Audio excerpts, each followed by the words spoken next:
Hello, Dr. Carmen Bryant, Psychological Health Consultants and Services, and Redefining Yourself, a program that was developed for women that are contemplating leaving or needing more information concerning or recovering from domestic violence, specifically narcissist abuse.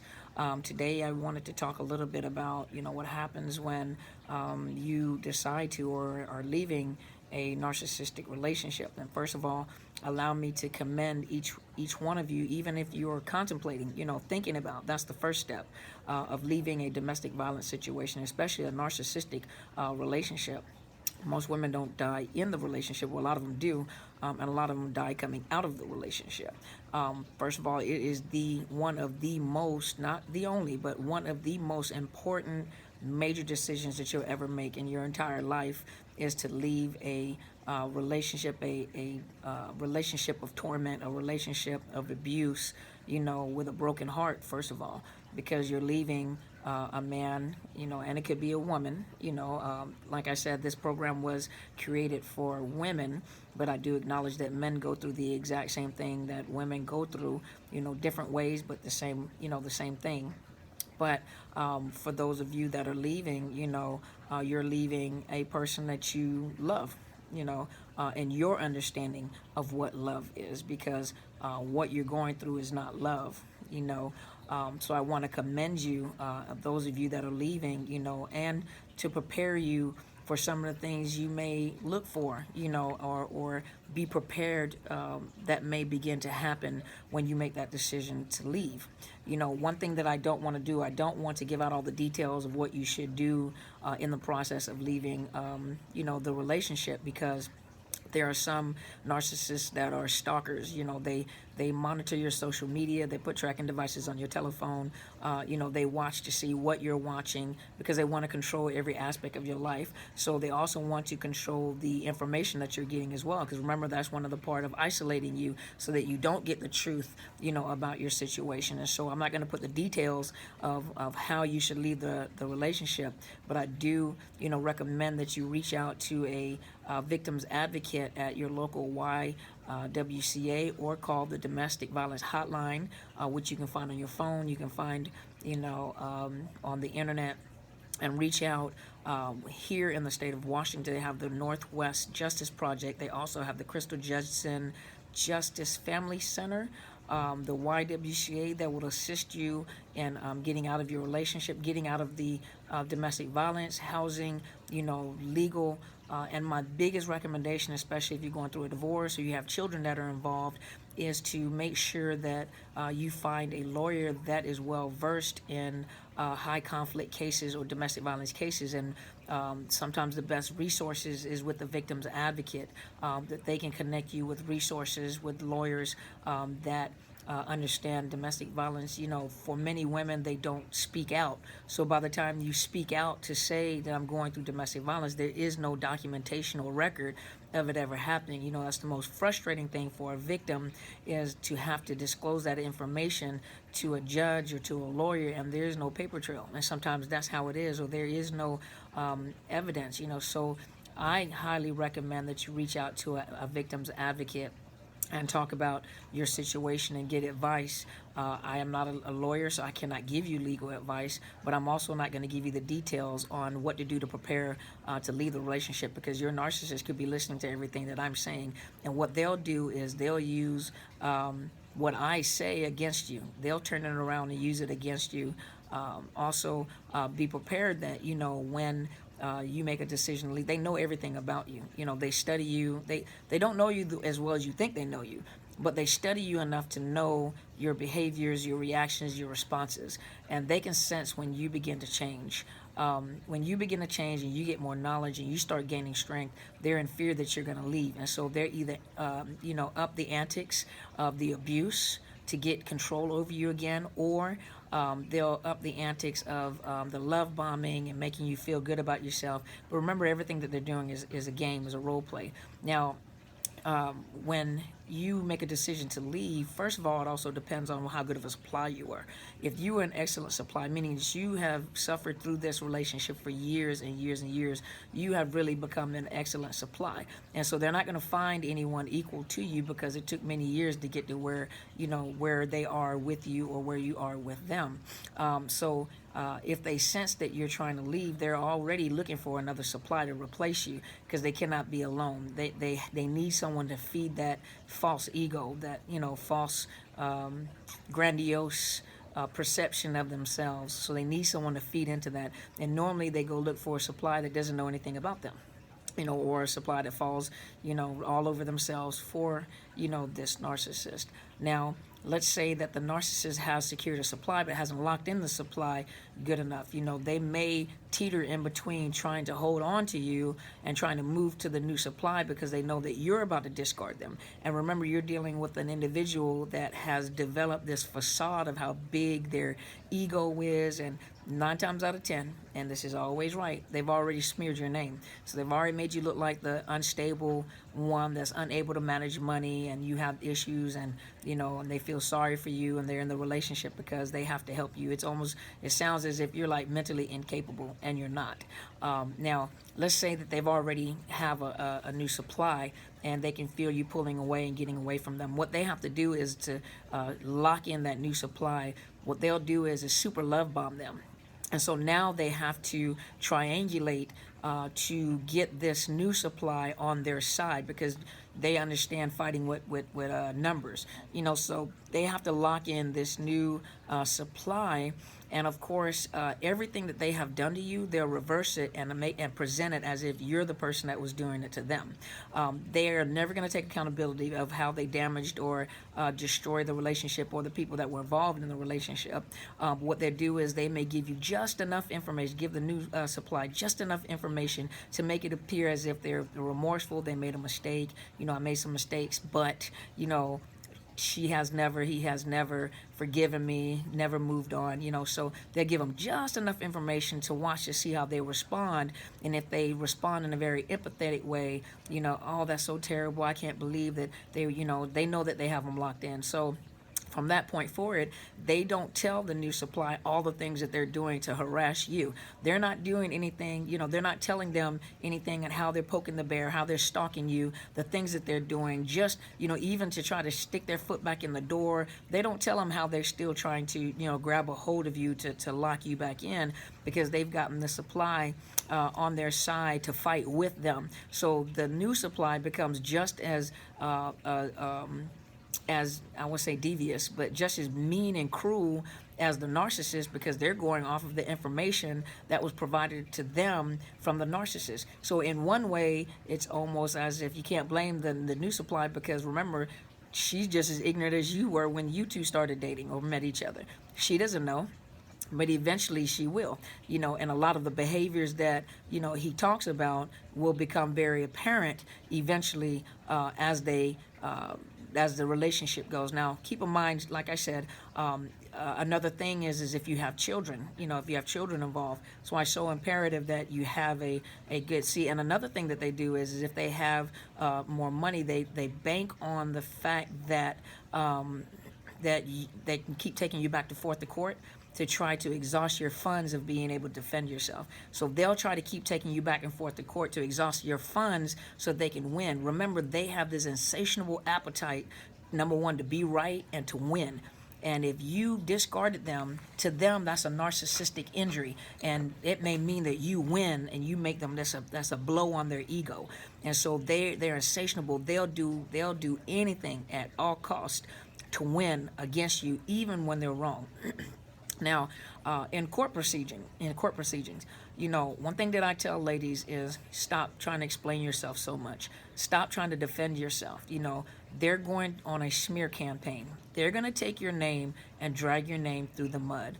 They'll do it with their family members. They'll even convince the family members of how devious you are and how you've destroyed their names and all the negative things that you've ever said about their family. Anything that they can make up in their mind to cause the family, their families or your family, to cause the family to side with them or to cause the family to pull their support from you.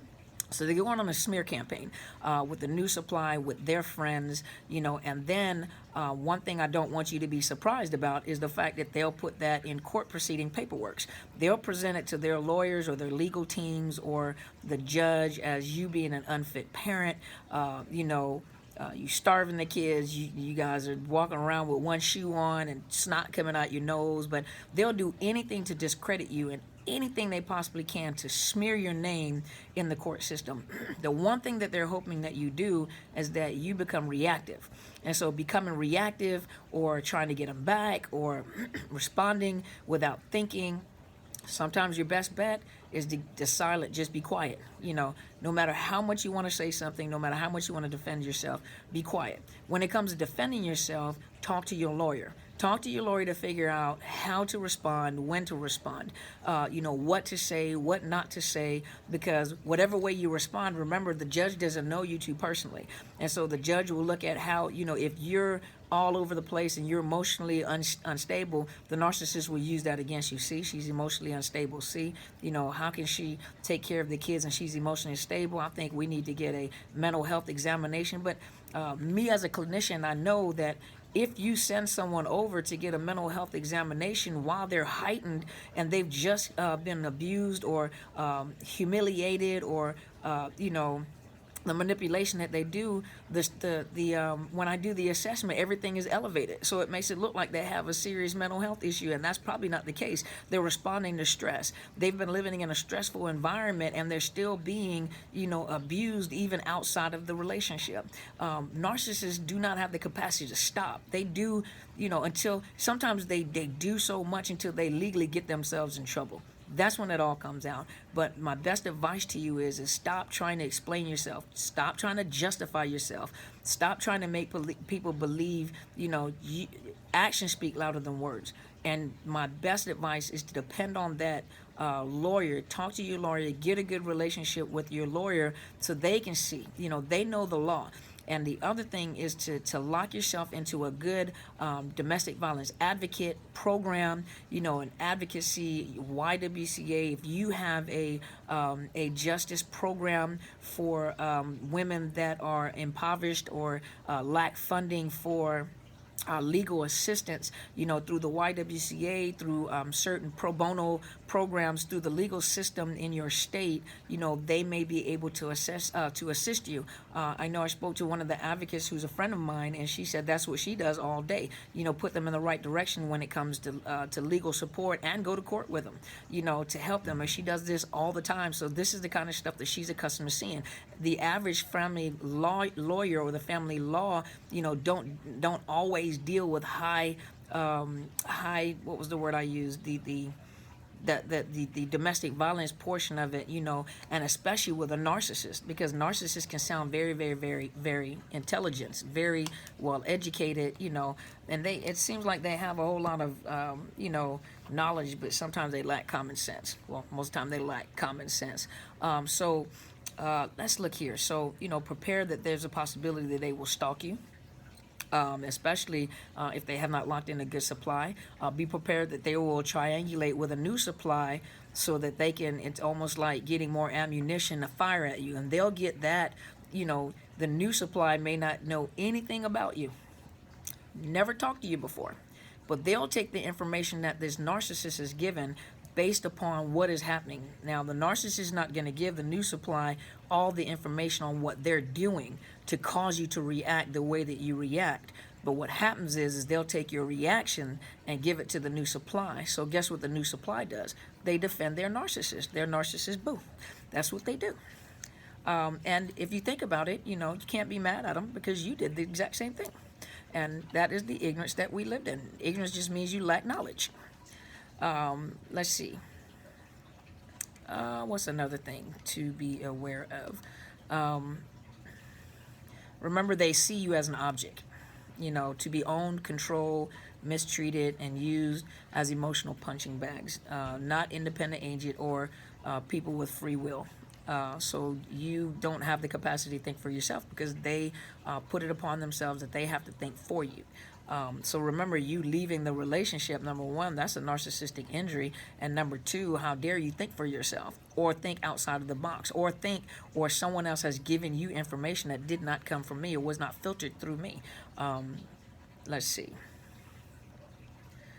Remember, you have to protect your emotions because you will be going through this is probably the most dangerous for some of you, or the most emotionally disturbing process to go through when you're trying to regain your freedom from being held prisoner of war with a narcissist in your mind, in your soul, in your heart. And to be in love with someone and to find out their true character, especially through court, is really a painful process for most women because you cannot believe that this person can be that evil. I did have someone to say that, most people didn't even believe that it was possible for this person to really be this evil. And they assumed that something was probably wrong with her and not him. But it is a true fact that you never really realize how evil a person can be, until you have wounded a narcissist's ego. And then you realize nothing about this whole situation had anything to do with you, but it had everything to do with them and how they look. Even the fact that you're leaving and you know that you don't even have to justify. They want you to justify. They want you to talk because they need to know where you are at mentally. And for you to go through your mind, women think outward. So when we try to, when we think or we think out, we externalize our thoughts. And so we think and we verbalize our thoughts. A lot of men, not all of them, but a lot of men internalize. So they think in. And so we have the tendency to talk too much, and we talk and tell what we're thinking. So you're basically giving him clues, hints, and cues as to where you are located, so he knows how to pull you back in. The other thing, be prepared for that throughout your relationship, and this is really sad, really horrible.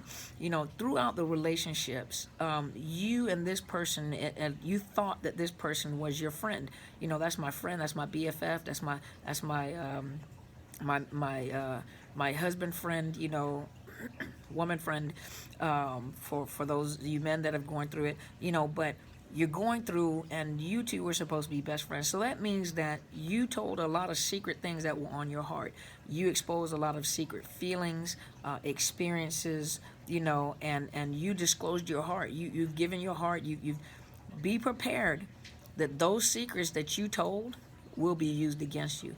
That is painful in itself, because secret things that you entrusted another human being with, especially the person that you had a relationship with, they will use it and hold it against you, especially in a court of law. They will reverse it and use it against you to make you sound just as an irrational, crazy individual that needs to be on lots of medication and wear a pretty white straitjacket. But they will use that against you. Let's see. Anytime they feel a loss of power, they'll hold it over the abuser. They will hold it against you because you're taking away their power over you and over your will. Let's see. Remember, this is an addictive relationship. So, to both of you guys are addicted, just in different ways. One of the things I also recommend is getting a no contact order. For those of you that do not have children with a narcissist, your best bet is to stop talking to them. Don't follow them on social media. They're going to do things. They'll post things on social media for your response. When you respond, or you make a respond off of something that they have posted, something that was Twittered, Facebook, anything, they're waiting for you to respond. And once you respond, they know that you're watching. They know, and they do things on purpose because now they are manipulating you through social media. Cut your social media off. Take them out of your phone. Do not have conversation with them anymore. You're going to have to go through the emotional process yourself. You're going to have to go through the emotional process yourself and find a good support team, counselor, church, rabbi, whatever you believe in, connect with a good support group, the YWCA, whatever programs they have out there, and get you a good support group with women that have been in the same situation as you.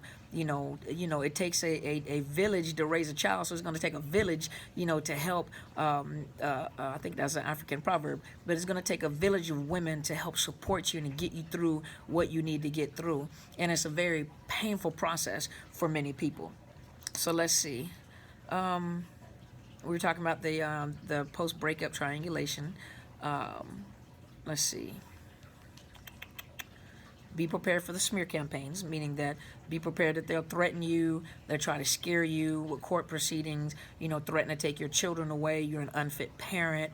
This is really a time where you need to connect with your lawyer, your legal team, and let them know what you're going through. This is the best time for you. For some women, just never have filed a complaint or anything because you were afraid to hurt them or they would lose their jobs. This is the best time to go reach out, to get the support that you need. Get a advocate, a victim's advocate, to assist you as well, to support you, because the victim advocates are trained to go through the process, especially the legal system, and to give you more resources. But your best bet is, look, turn off all social media, get them out of your telephone. And if you have children, find out from the lawyer how to handle this. There is no small talk. They use children to do small talk with you.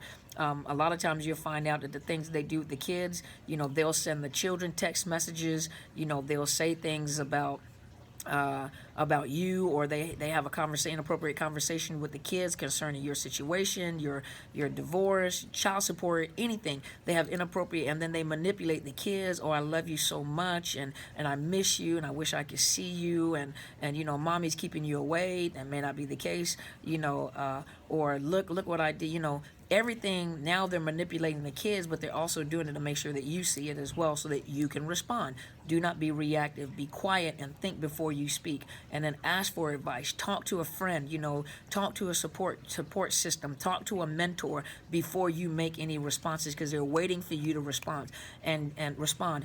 And remember that when you don't respond to what they're doing or saying, it irritates them, and you'll start to slowly see them unwind. Let them get themselves in trouble. Let's see. We already talked about the smear campaign. Protect yourself, know the truth and the legal ways to protect yourself against slander, or the release of private information in reference to you. Know your legal rights. Know your rights about being harassed. Let's see. And there are resources out there. Let's see. So that's that about that. Let's look. Don't take it personal. That's how they are. I know it's painful because you're thinking, why would they do me like that? Why not? Because they'll do anybody like that. And even if they have a new source of supply, it's just a matter of time. They're going to do them like that. I don't wish them bad, nor should you. But it's a matter of time. It's a matter of time. Let's see. Remember that the narcissist regards himself as the center of the world, and lives, circulate around him.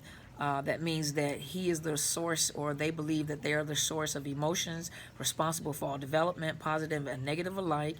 The axis, the prime cause, the only cause, the mover, the shaker, the broker, the pillar, the forever indispensable. And I got this off of a journal here. This is pretty good information. Let me look. The journal, themindsjournal.com. Let's see. Be prepared, that they will attack you. Let's see.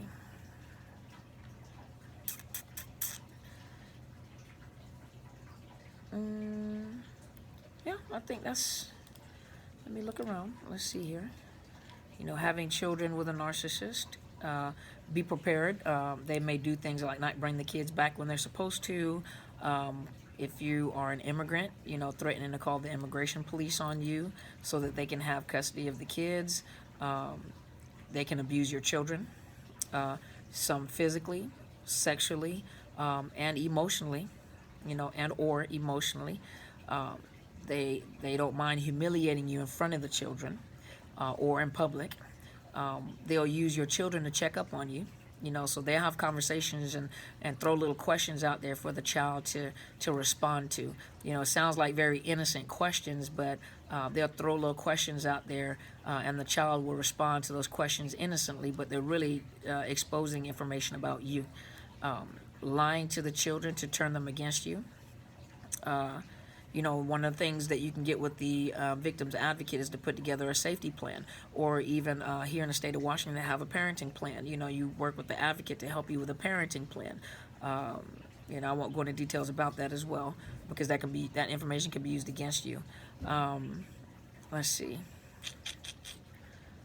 Okay, so that, like I said,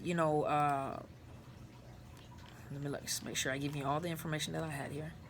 So like I said, I commend you for making the decision to leave, or even if you're thinking about, leaving. If, this is something, I'm not going to, like I said, I'm not going to go into detail with, how to make plans to leave the relationship. If you want more information about that, email me at Dr. Carmen Bryant, DrCarmenBryant, @outlook.com.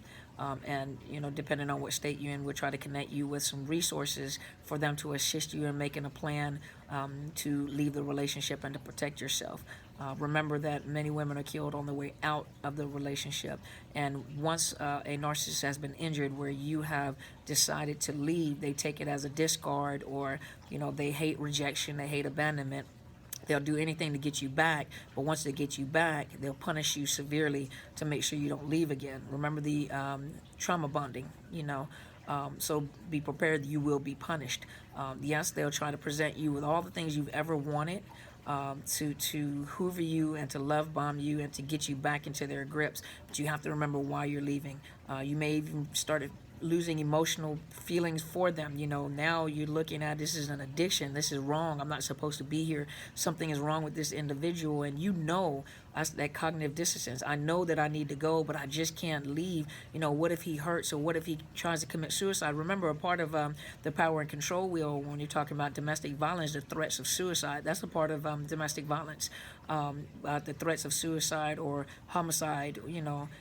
One thing that I keep telling every woman that I meet is, I don't care if he's never put his hands on you. I don't care if he's ever threatened and was violent. You never know what a narcissist is going to do when you leave.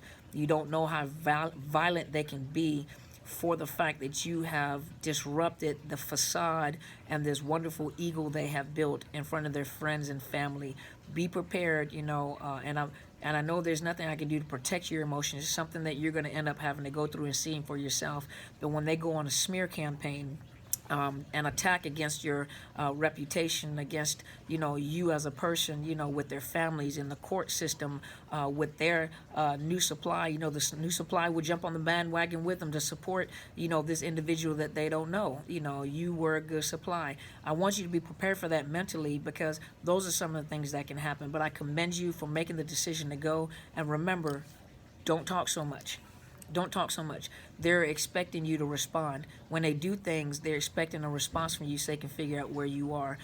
Even if it's painful and you want to cry out, be quiet. Go talk to your lawyer before you respond to anything. When they smear your name in court, when they make these accusations against you in court, go talk to the lawyer, but don't try to justify and defend yourself with the abuser. I know you didn't, because they're trying to figure out where you are. And remember, they're trying to paint a picture of you. They're trying to prove a point to the judicial system that this is the type of person that you are.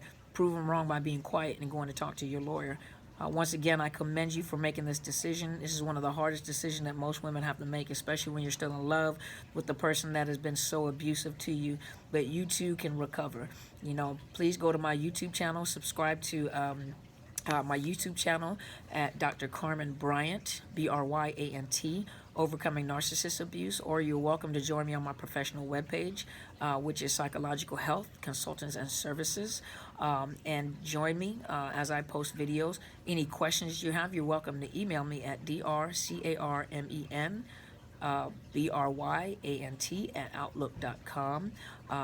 And you are welcome to send me whatever questions you have. Once again, ladies, I really appreciate the emails. I really appreciate the high fives, even the questions that you're sending me for me to talk about. For those of you that choose not to be public with questions and be public with your comments, I know that you're there, and I commend you for being brave enough, first of all, for watching the videos and learning something. It's like penicillin. You have to get it into your system, and once you get the information in your system, it'll help you make a decision as to what you want to do. I commend you. I wish you well, and thank you so much for supporting me.